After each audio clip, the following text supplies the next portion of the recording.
Areva Martin in real time. It's Avi Bernard in for Areva Martin today. And this hour, we are going to be talking to a very inspirational young teacher who has overcome more than you can possibly imagine en route to graduating. It's graduation season. She's graduating on Saturday. So much looking forward to speaking with Tykeisha Cross. But first, here is what you might have missed. Governor Ron DeSantis of Florida is expected to officially enter the presidential race next week, allowing him to raise the vast amounts of cash he will need to challenge Donald Trump, according to two people familiar with his intentions.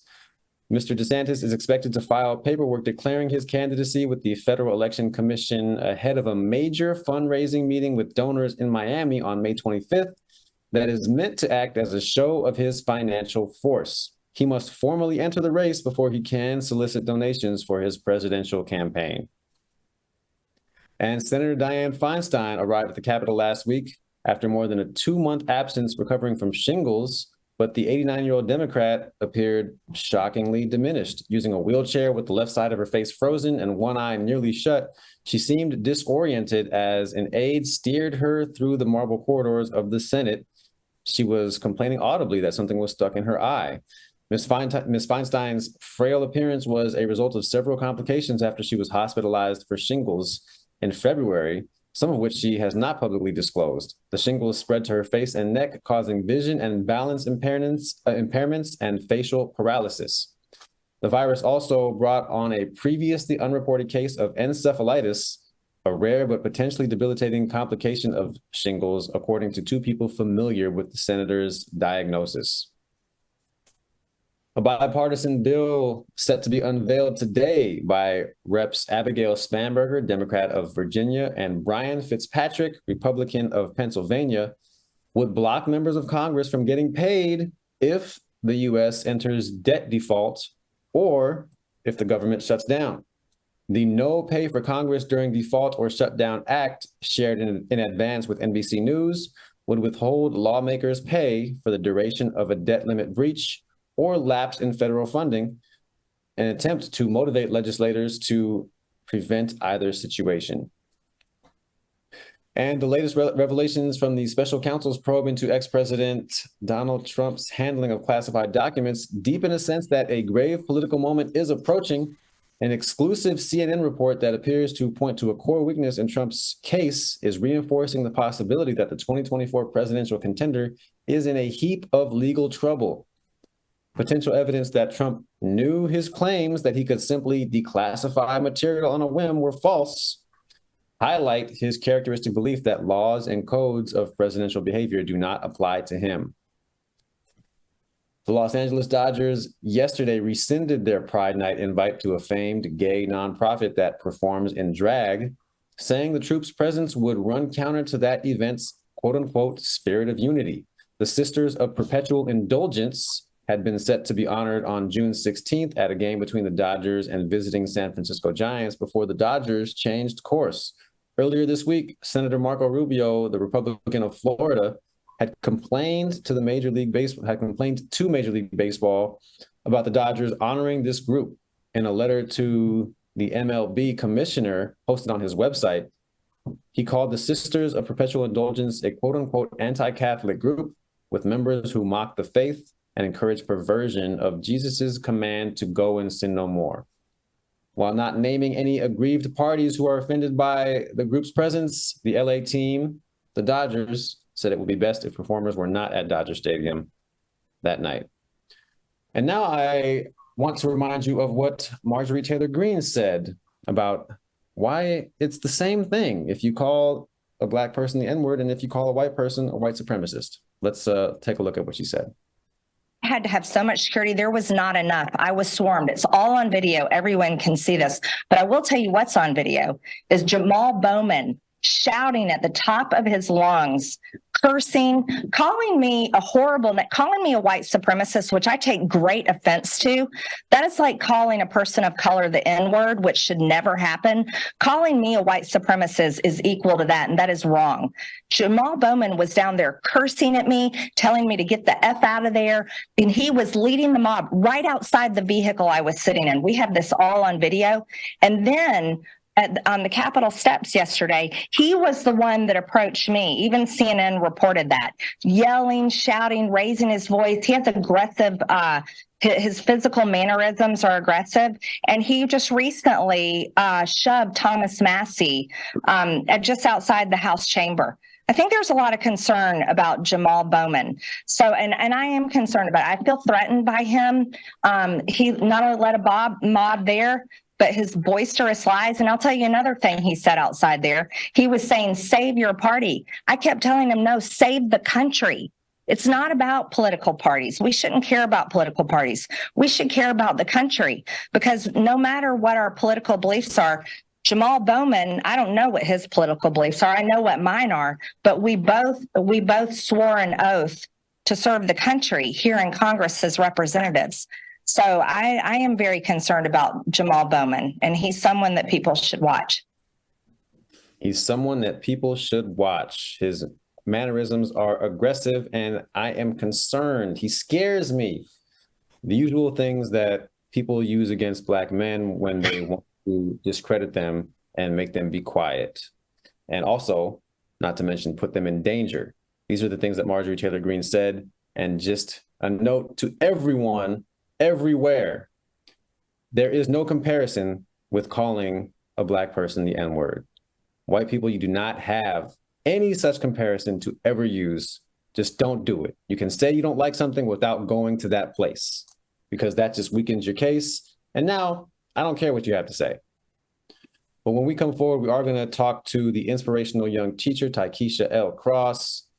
She has been through so much on her journey to graduating. She is a career and technical instructor at Dollarway High School in Pine Bluff, Arkansas. And we're going to hear her story when we come forward on KBLA Talk 1580. Is the pen mightier than the sword? They say the pen is mightier than the sword.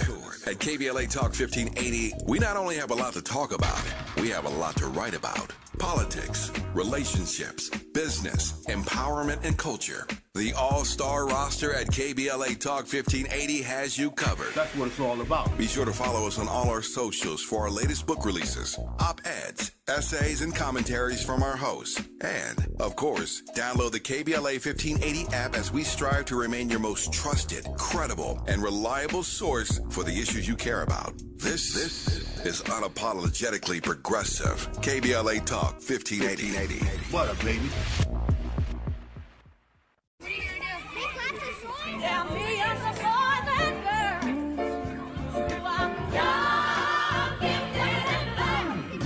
I'm young, gifted, and black.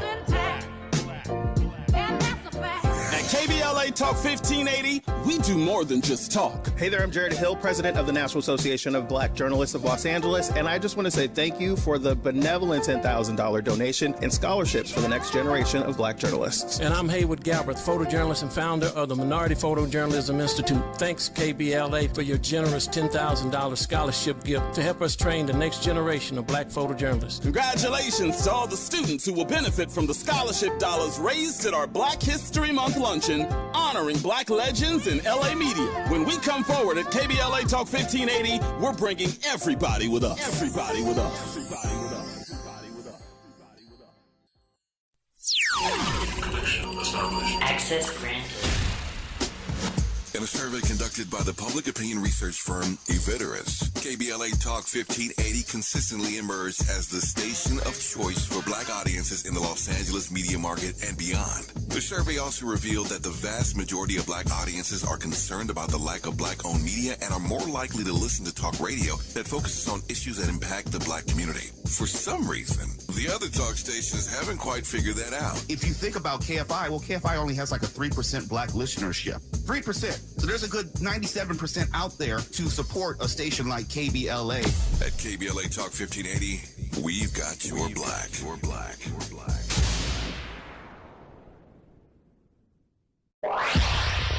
Follow the leader. KBLA Talk 1580. Follow the leader. Be sure sure to follow us on Instagram at KBLA 1580. Follow the leader. Are you ready? The station leading the way with exclusive interviews, Follow the leader. stimulating conversation, and intellectual discourse that empowers, enlightens, and informs. Follow the leader. Follow the leader at KBLA 1580. We've got a lot to talk about. Keep following the leader. Follow the leader. Follow the leader. Follow the leader. Follow the leader. Follow the leader. Gotta stay fresh, my house shot with a rest bar, shot with a rest bar, shot with a rest bar. Have you visited us online for the grand opening of KBLA.store? For the best in new merch, gift ideas, books, media, and more, log on to KBLA.store. Be sure to check out our KBLA team favorites at KBLA.store today. That's KBLA.store for all the official merch on your favorite talk radio station, KBLA Talk 1580. Bounce is back.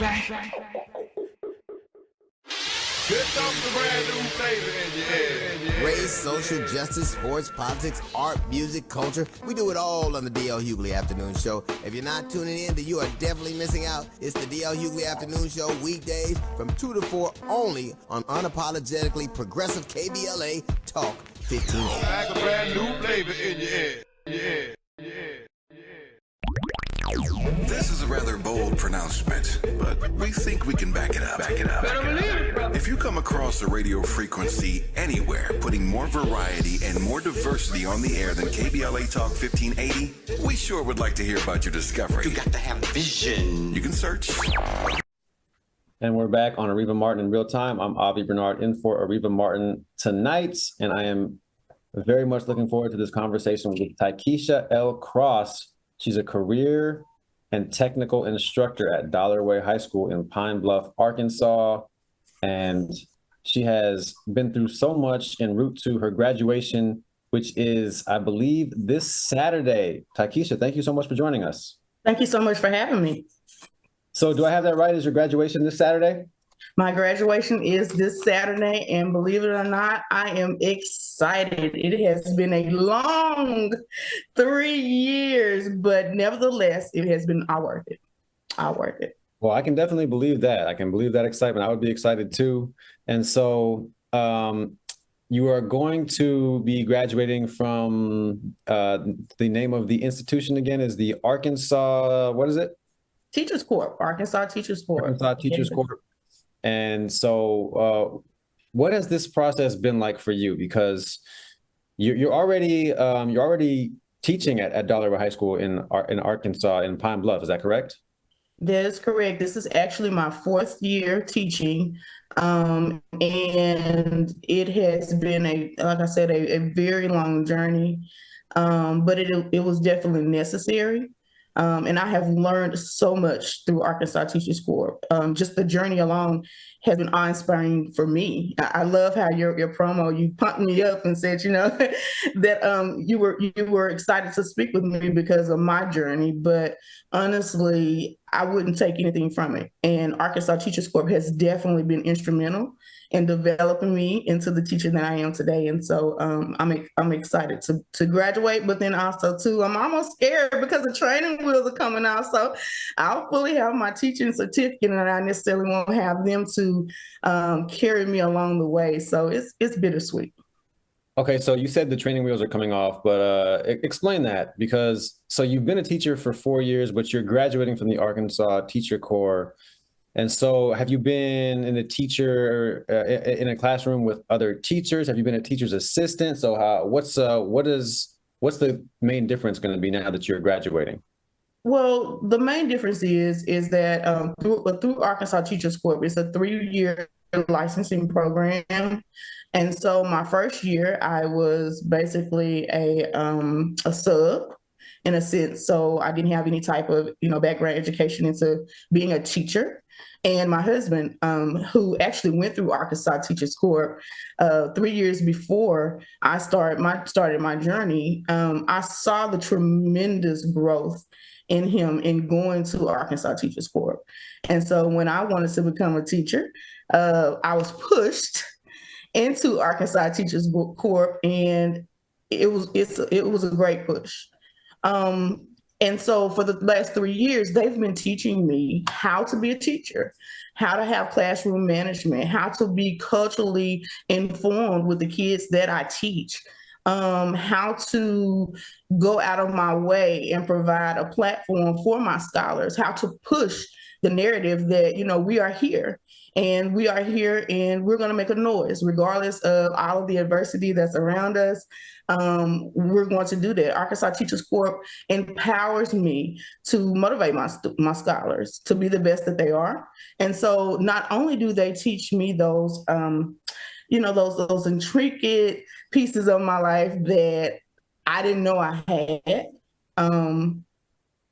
they also teach me how to be a teacher. So how to create lesson plans, how to notice a child in my classroom who may be being bullied. Those are the things that I didn't know prior to being an Arkansas Teachers Corp. And so the last 3 years, they've been walking me along that way. And this next upcoming year, I won't have that support, but of course I have additional support through my district. You said regardless of the obstacles we face, regardless of the obstacles that they face, you're going to teach them to persevere. And you've been through a lot of obstacles yourself. And so I want to start, back at the beginning. So you're growing up and you did not grow up in a household that was a safe environment or a supportive environment. Talk about that. Talk about your mom and your dad.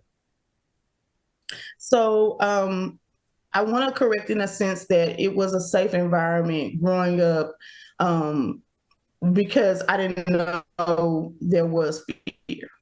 I didn't know, that there was imminent danger in the household. One of my favorite poets, or one of my favorite poems, is "Mother to Son" by Langston Hughes. And at the beginning of the poem, he says, "Well, son, I'll tell you, life for me ain't been no crystal stair."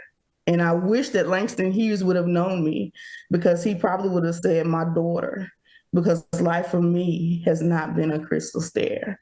My mother was she was addicted to alcohol, and my father as well. And my father, because I want to make sure that I'm honoring my family's space in this interview. My father chose to drive a vehicle, and unfortunately he lost his life. And my mother, being on drugs or being on alcohol per se, she gave of herself selflessly to give me and my brother to my grandparents. And my grandparents reared both my brother and I. And it was rough. Just yesterday, in speaking with my mom, because I wanted to honor her, we had our first conversation, believe it or not, about some of the trauma that I actually went through. And this has been 40-something years. We just had our first conversation yesterday. And some of that trauma looked different for me than it did for her. And I shared with her some of those intimate stories that ultimately changed my life. And she had no clue. She had no clue. Oh, go ahead. Sorry. Go ahead. No, so you said it was the first conversation you've ever had. Is it the first conversation you've had about this topic, or are you and your mother, are you close now after what you went through in your childhood, or have you not spoken at all in years? Oh no, my mother lives right here in Pine Bluff, and she's very much a part of my relationship. In fact, we did the hands of time yesterday in our conversations. This is our first time having an intimate conversation about the experiences that I went through my eyes, and I shared that with her, because we found out in having that conversation that my experiences looked very different from hers. And that's been the issue with our relationship. It hasn't been all positive, especially, growing up with your grandparents, but seeing your mom. She's been sober for 35 years, I must say that. And so we're in the rebuilding stage, because I lost my grandparents about 6 years ago. Within 45 days of each other, I lost the two loves of my life. And that was very traumatic for me. And in that is where I found the relationship and began to rebuild that relationship with my mother. And so today I'm excited to say we're best friends. So, but we're just now beginning that healing process in those places in our lives that was crooked. We've just begun it. Yeah, it's so sad, it's always sad to lose a loved one. And, our grandparents, I know that I used to look at my grandfather as Superman, and it's just they're always just superheroes in our eyes. And then it's a lot of times with grandparents and with people in general who are older, if when their spouse passes on, then sometimes they're not far behind, and it's because they're so connected with each other. And so I'm really sorry to hear about that. And you mentioned some of the trauma that you went through in your childhood. Can you talk about some of that trauma? I know that there was an experience that you were walking to school and you found your mother. Can you tell us about that? So my grandmother, she only had a 8th grade education, and my grandfather had a 3rd grade education. And although their education was minimal, they always pushed me to go to school. Like it was a non-negotiable in my household. Okay. I was going to school irregardless, rain, sleet, or snow. I was going to walk to school. And my school, believe it or not, is also the school that I teach at, which is Dalloway High School. Tonight is our graduation, our last graduating class. So I do need to give them a shout out. Go Cards. Dalloway. Right. And so my grandmother and grandfather, again, they pushed me to go to school. Like that was my safe haven. I knew that regardless of everything that was going on in the household, that if I could just get to school, I would be okay.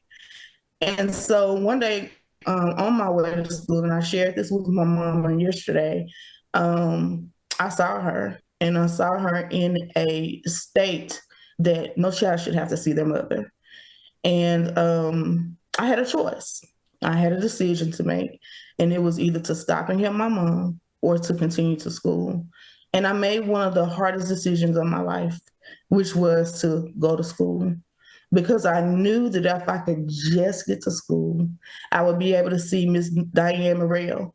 I would be able to see Miss Yolanda Prim, who those two ladies when I was in school were extremely instrumental into pushing me to become the person I am today. And so I made that decision, and it was hard, but it was worth it. So what was the state that you found your mother in? My mother was actually laid in a ditch, and she was incoherent. Yeah. Very hard decision to make. And so at the time you're living with your grandparents, and then you're walking to school and you find your mother laying there in a ditch, incoherent, and you have to make the tough decision. Do I help her or do I go to school? And how old were you at this point? At this point, I believe I was about 8 or 9 years old. I was about 8 or 9 years old. And actually, I it's crazy because my mother, after that, she changed her life. And so you said you were talking to your mother about this yesterday. Is that the first time you told her about that experience? It was the first time. And the crazy part about it is that we were talking about, because with Arkansas Teachers Corps, I have to do like a finale over the last 3 years of everything that's been going on. And we were going to do an interview with her for my finale about how I used to, when I was a little girl, I would be in the projects. I grew up in the projects. And also I grew up on the north side of Pine Bluff. And in the projects, or the ghetto, some people would probably say, I would actually be sitting on the porch, and I would have my baby dolls lined up on the steps, and I would actually be teaching them. And this was when I was a little girl, I was teaching. And so my mother, we were talking about that story, and I was like, Mom, I said, tomorrow when we come, I want you to record that story. And so she gave me a different version of that. And we began to talk about, like, Mom, your version of that story is different through your eyes, and versions of my story is different through my eyes, because one person is the receiver of the trauma and the other person is the giver of the trauma.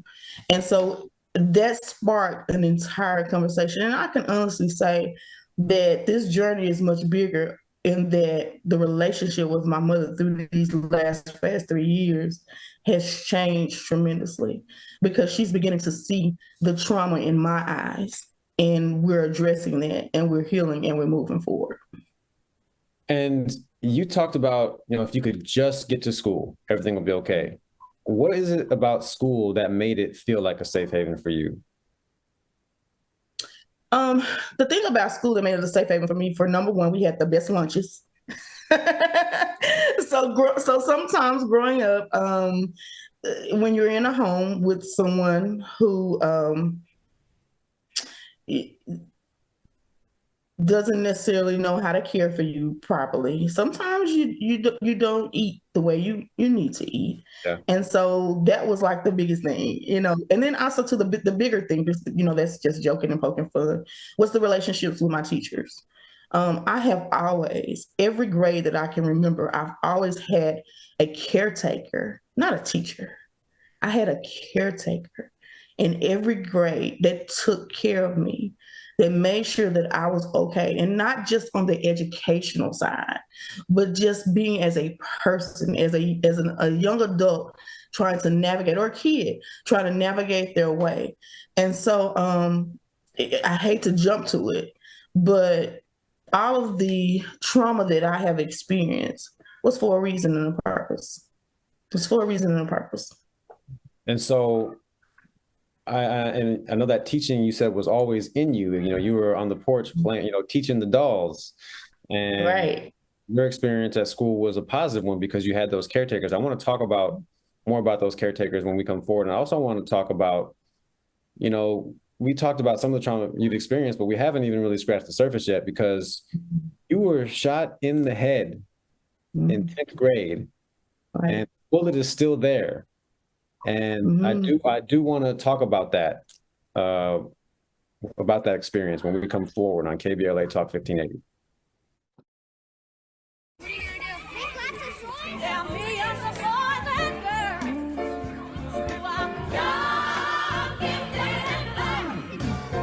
Gifted and black.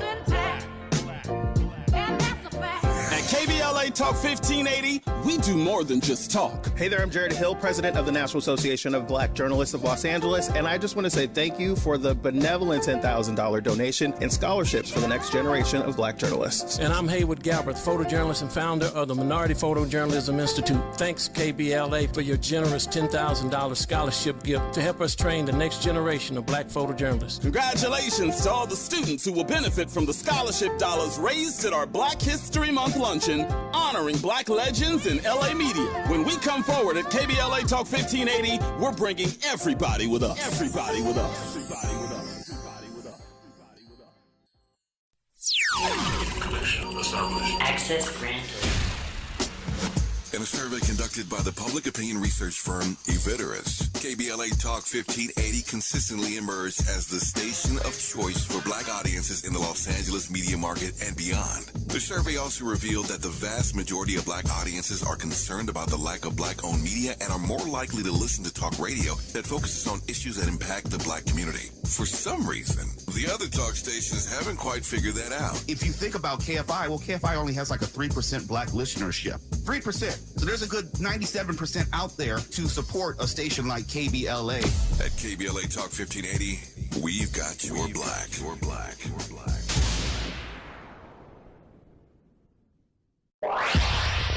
Follow the leader. KBLA Talk 1580. Follow the leader. Be sure to follow us on Instagram at KBLA 1580. Follow the leader. Are you ready?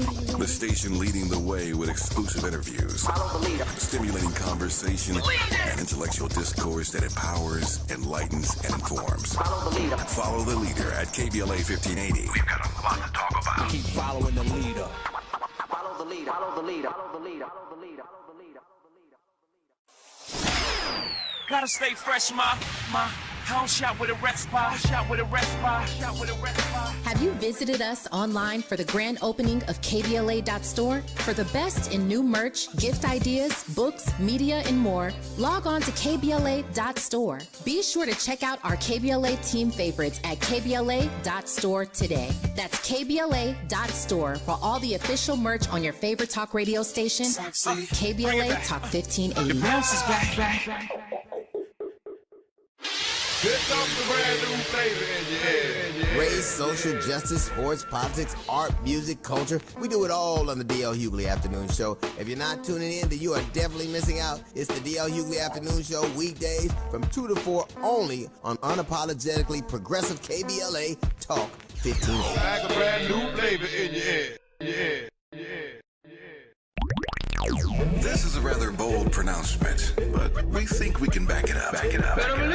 If you come across a radio frequency anywhere putting more variety and more diversity on the air than KBLA Talk 1580, we sure would like to hear about your discovery. You got to have vision. You can search, but we are confident that you won't find more shows covering more topics, hosted by a more diverse and inclusive lineup of talkers than the squad we have assembled here at KBLA Talk 1580. This is the time, brothers. This is the time. We've got something for everybody. That's right. Health and healing, history and humor, issues and events, empowerment and entertainment, all in one station. What's really going on? Free enterprise, you dig? KBLA Talk 1580. Yes. Oh yeah. We got a lot to talk about. King Kong ain't got on me. If you're not listening to Tavis Smiley weekday mornings on KBLA Talk 1580, you're missing out. Everybody wants to talk to Tavis. That's one reason, by the way, why I'm so thrilled to have this conversation with you today. The three people I always most hoped would interview me were Phil Donahue, Studs Terkel, and Tavis Smiley. Donahue's retired, Terkel's deceased, so this is a real thrill for me. And the reason why I have such respect for what you do is you have a historically informed conversation of depth and detail. Be sure to tune in to Tavis Smiley weekday mornings, 9 a.m. to 12 noon on your unapologetically progressive radio station, KBLA Talk 1580. KBLA Talk 1580. Is the pen mightier than the sword? They say the pen is mightier than the sword. At KBLA Talk 1580, we not only have a lot to talk about, we have a lot to write about. Politics, relationships, business, empowerment, and culture. The all-star roster at KBLA Talk 1580 has you covered. That's what it's all about. Be sure to follow us on all our socials for our latest book releases, op-eds, essays, and commentaries from our hosts. And, of course, download the KBLA 1580 app as we strive to remain your most trusted, credible, and reliable source for the issues you care about. This is unapologetically progressive. KBLA Talk 1580. What up, baby?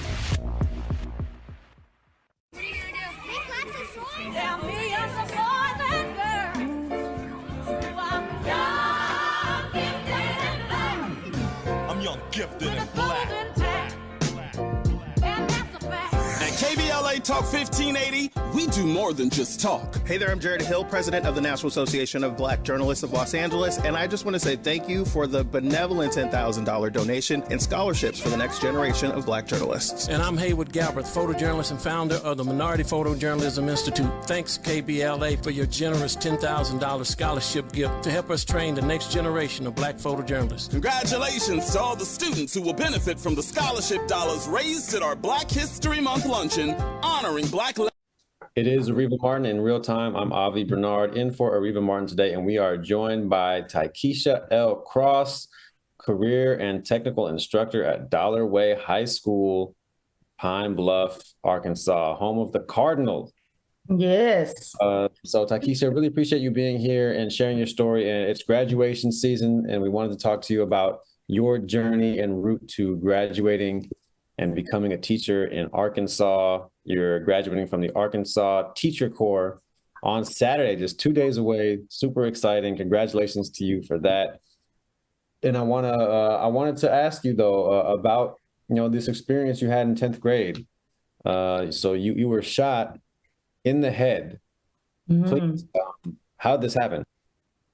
So it's crazy. During that time period here in Arkansas, we were going through a very, very rocky time with what was called banging in Little Rock. It was like a national news story for a very, very long time, where we had all different, turf wars and things like that. And the crazy part about it was I was watching Channel 7 News here in Pine Bluff, and me and my grandmother was watching the news, and there was a story on. And the story said that a young man had gotten shot in the head. in Little Rock because he had on a different color shoe than someone, wanted him to have on. And I kid you not, it's been years ago. I can literally see me and my grandmother sitting in front of the tube watching this story. And I said to my grandmother, I said, no one can get shot in the head and live. I kid you not. That was my thing to my grandmother. I said, no one, and I had this full conviction, but being the woman of God that my grandmother was, she quickly reminded me that it can happen. And God can still save that person. That young man, unfortunately, did lose his life. And I was thinking like, yeah, okay, grandma. Okay. Because remember, I'm a teenager, right? And so I had just started going to visit my relatives in Little Rock. I found out that my father's brother lived in Little Rock, and I had started a relationship with them.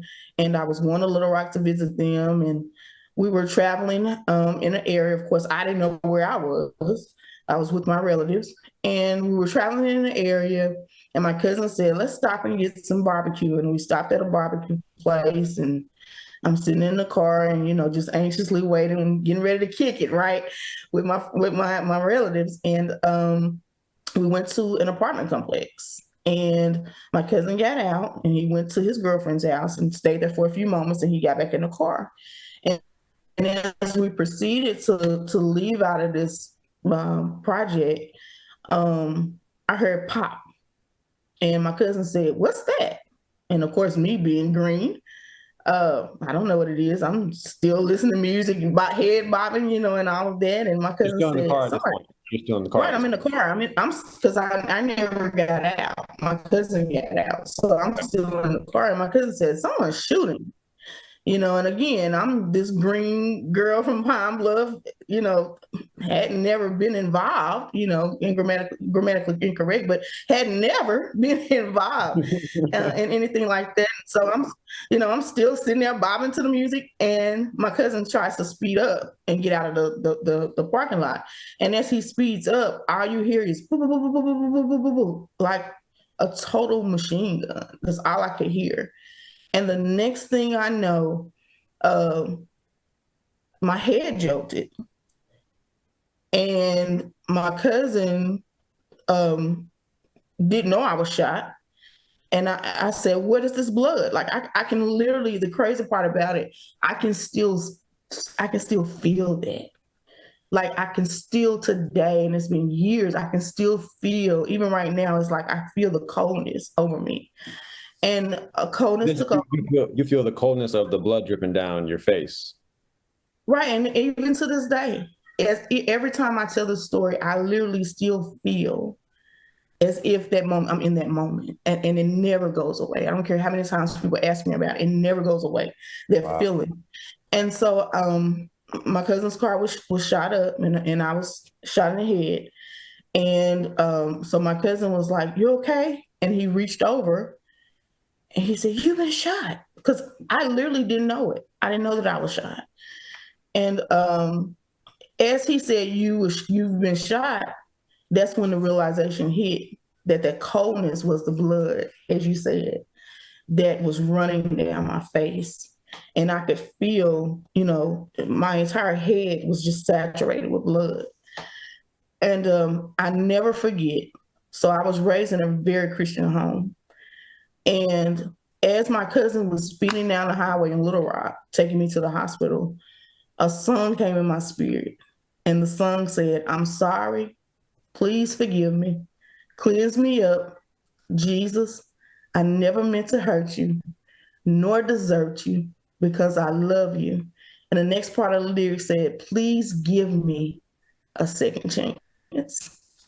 And forgive me, because I know that was going to come." I asked God in that moment to forgive me for everything that I had done. And the one thing that I was really asking him to forgive me for was not believing in him, because I remind you, just a week before, I had told my grandmother that nobody could be shot in the head and can live. And my grandmother, when she got to the hospital, and after all the rigmarole, and them saying we don't need to remove it, the fragment that's there, we're going to get that fragment, but we're not going to go in her skull. We're just going to wait and just see what happens. The first thing my grandmother said when I could talk to her and have a conversation, she said, "You're going to be used for his glory." And that's all she said. You're going to be used for his glory. And that was pretty much the only conversation that my grandmother and I had. Of course, everybody else in my family had a conversation, wanted to know, what happened and all that. But my grandmother, she just knew that I would be used for his glory. I'm getting chills listening to this. So you're in 10th grade, so that puts you about 15 years old at the time? Mm-hmm. Yeah. Right. And a week before this, you have a conversation. You're watching the news with your grandma, and you see a story about a young man getting shot in the head, and you telling your grandmother, "There's no way that someone can get shot in the head and survive." No way. 1 week later, you yourself are shot in the head. And when you're shot in the head, do you feel any pain? Because you said you didn't know you were shot. And all you felt was the coldness of the blood coming down your face. I didn't feel any pain. And that's the crazy part about it, because, you see on the movies, and all of this excitement. I literally didn't feel any pain whatsoever. Not an ounce. And where on your head were you shot? I was shot right here in the back of my head. So in the back, kind of on the right side, on the back, like kind of in the middle, like not toward the top. Okay. Right. Well, yeah. So people that are watching can see, but we also have people who are just listening on the radio. So I want to start for them. So it's almost towards the middle, to the right side, closer to my ear, but almost in that middle area. Yes, that's where I was shot. And so this wasn't a graze. Like the bullet is still in there to this day. This was it wasn't a full-on shot. It wasn't a graze at all. So I went through, of course, they shaved all of the hair off my head. And so for 3-4 months I had no hair. And then there was a piece of a fragment that they were able to pull out. So they were able to put the rest of it. They say, "Hey, no, we're not going to do it." And so here's the thing. There's a part in the Bible that talks about, you have, when the man was blind, he still had a little bit of, I guess you can say, spit in his eye. From the spit in his eye, he could still kind of have a little glaze over his eye. And the Bible talks about, it's a reminder that you once was blind, but now you can see. And so for me, that space is right here, because I can feel it. I'm feeling it right now as I rub on my head. I can feel it. Every once in a while, feel the bullet. I can still feel, because it's, of course, it's a little bit of it's like a bump. It's a big bump that I have forever in my head. My hair would never grow right there, so I was trying to kind of put my hair over it. But I every once in a while, when I am down in despair and I don't think that no one's there, I always just touch the area, because it constantly reminds me that you could have not been here. Like literally, you could have not been, could not have been here. And my pastor always used to say this thing: when I cannot trace God's hand, I trust his heart. So whatever I go through, whatever the traumas that I face, I always trust God's heart that tomorrow will come and it's going to be a better day. And that is what I infuse in my classroom. I am a SEL freak, social emotional learning freak.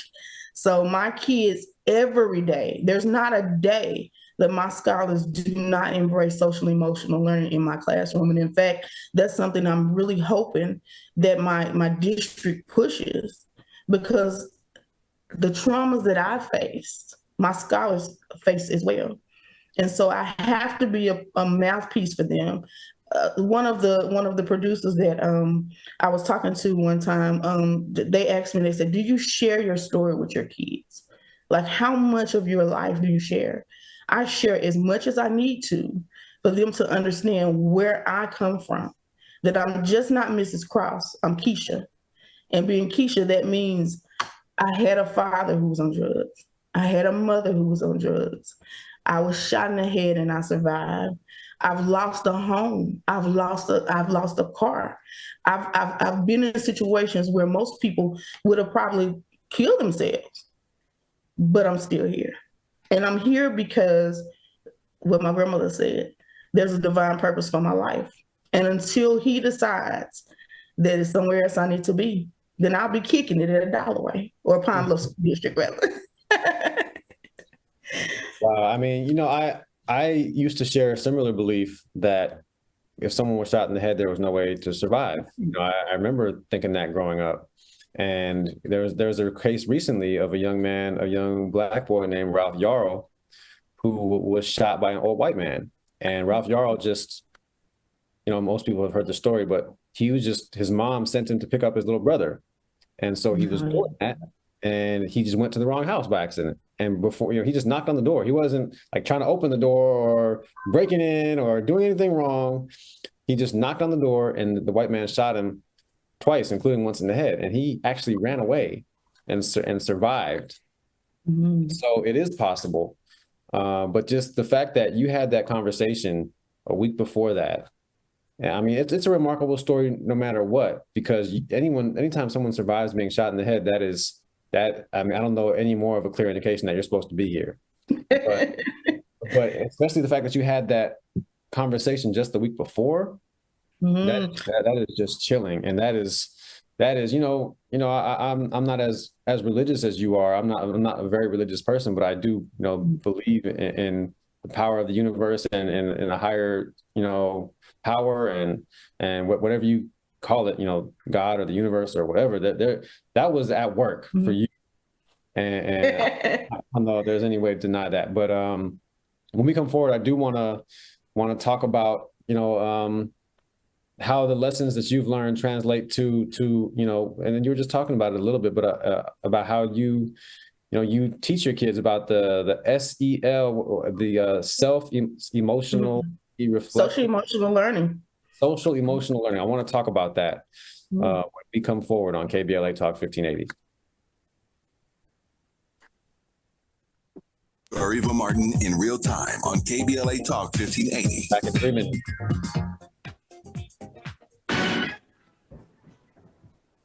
Director of Programming and General Manager Asantewaa Olatunji named Los Angeles Cultural Affairs Commissioner by Mayor Karen Bass. Maisha Cairo here with your K-Black Minute News. She's an attorney and an arts advocate excited about serving in the development of the cultural landscape in LA County. Olatunji is the co-founder of the Pan-African Film Festival, also known as PAF. She began her career as an entertainment lawyer on staff with Paramount Pictures. Her legal career was diverse, and she was on general counsel for the LA Black Employees Association, amongst many other affiliations. Her new role with the city will make her a member of the advisory board responsible for the review and approval of all architecture. She began her career as on or over city property. Congratulations. I'm Maisha Cairo, and this is KBLA Talk 1580. The pandemic may be over, but many Angelenos could be at risk of losing the place they call home. It's important to know your rights as a residential renter in the city of LA. Did you know eviction protection still exists for unpaid COVID-19 rental debt that was due before March 31st, 2023? And that you have 5 days to respond to Gotta stay fresh, my house shot with a red spot, shot with a red spot, shot with a red spot. Have you visited us online for the grand opening of KBLA.store? For the best in new merch, gift ideas, books, media, and more, log on to KBLA.store. Be sure to check out our KBLA team favorites at KBLA.store today. That's KBLA.store for all the official merch on your favorite talk radio station, KBLA Talk 1580. Bounce is back. Here comes the brand new flavor in your head. Race, social justice, sports, politics, art, music, culture. We do it all on the D.L. Hughley Afternoon Show. If you're not tuning in, then you are definitely missing out. It's the D.L. Hughley Afternoon Show, weekdays from 2 to 4 only on unapologetically progressive KBLA Talk 1580. Like a brand new flavor in your head. This is a a rather bold pronouncement, but we think we can back it up. If you come across a radio frequency anywhere putting more variety and more diversity on the air than KBLA Talk 1580, we sure would like to hear about your discovery. You got to have vision. You can search, but we are confident that you won't find more shows covering more topics, hosted by a more diverse and inclusive lineup of talkers than the squad we have assembled here at KBLA Talk 1580. This is the time, brothers. This is the time. We've got something for everybody. That's right. Health and healing, history and humor, issues and events, empowerment and entertainment, all in one station. What's really going on? Free enterprise, you dig? KBLA Talk 1580. Yes. Oh yeah. We got a lot to talk about. King Kong ain't got on me. If you're not listening to It's Areva Martin in real time. I'm Avi Bernard in for Areva Martin tonight, and we are joined by Takeisha L. Cross, career and technical instructor at Dollarway High School in Pine Bluff, Arkansas. And Takeisha is graduating this Saturday. So happy for you, Takeisha, to be graduating from the Arkansas Teacher Corps. And it's been a long road. And talk about the way you teach your students. And I want to talk about that. I keep forgetting the term. What is it? The SEL? What is it called? Social emotional learning for me. Social emotional learning. And for me. What is social emotional learning, and why is it so important? So social emotional learning basically deals with the aspect of issues, trauma, that kids, even adults, because I learned that, of course, I have traumatic experiences, and how to overcome that. So oftentimes students or scholars who have been through traumatic experiences, they don't have the skill set to be able to cope with that, to overcome. For me, as you stated in the last segment, I had my grandmother, and she taught me to love Christ and to love others. And if I did those two things, then everything else would work itself out. Like, that was the thing. Love Christ, love others. Everything else in the middle would work itself out. And so my faith is what pushed me to be able to go through some of those, traumatic issues and still be able to be here talking to you, And so kids oftentimes don't have that skill set, and especially the community of kids that I deal with. And so the school that I work at, like I said, I went to the school for 12 years, had the privilege of coming back because my then counselor, which was Yolanda Prim, when I was in school, when I got shot, she was there. When I had issues with my studies because I was out of school when I got shot, she was there. When I became pregnant in high school and didn't know what to do my 12th grade year, she was there. And when I went on to graduate from a technical school, CR College in Pine Bluff, she was right there. When I went on to graduate from UAPB, University of Arkansas at Pine Bluff, my HBCU, she was there.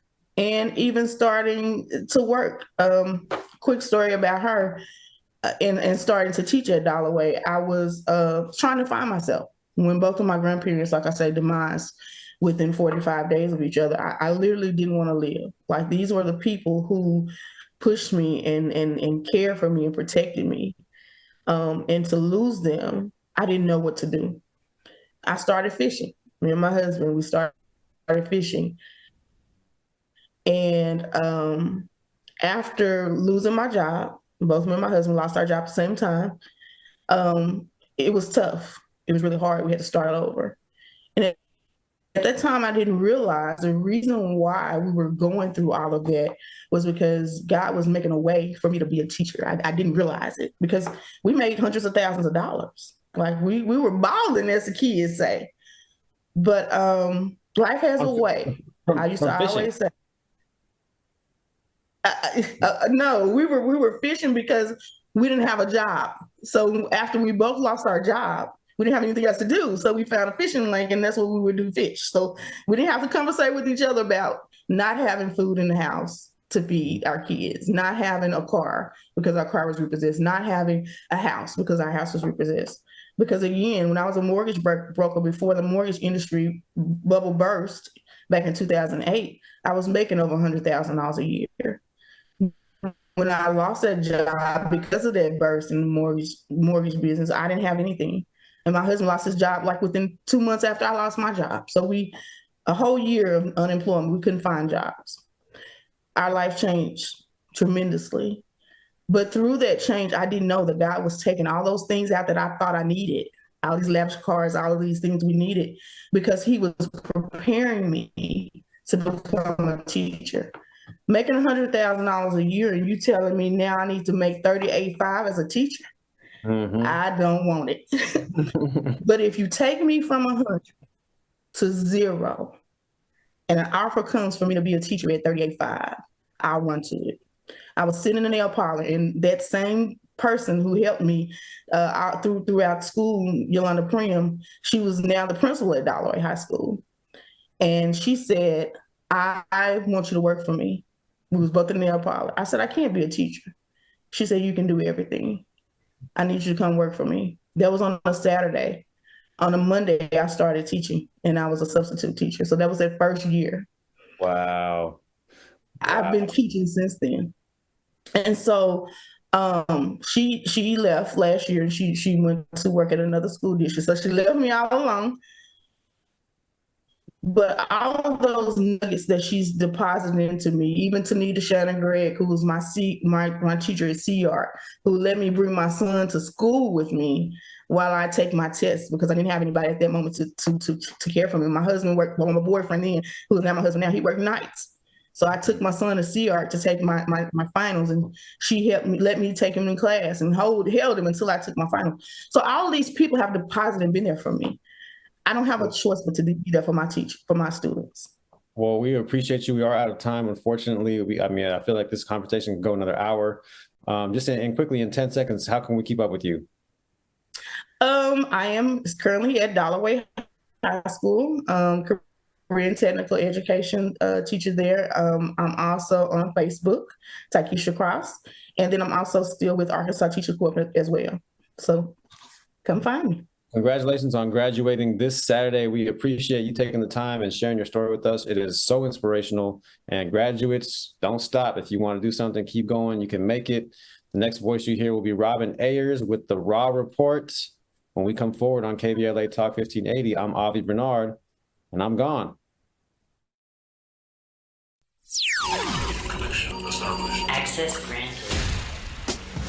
In a survey conducted by the public opinion research firm Eviderus, KBLA Talk 1580 consistently emerged as the station of choice for Black audiences in the Los Angeles media market and beyond. The survey also revealed that the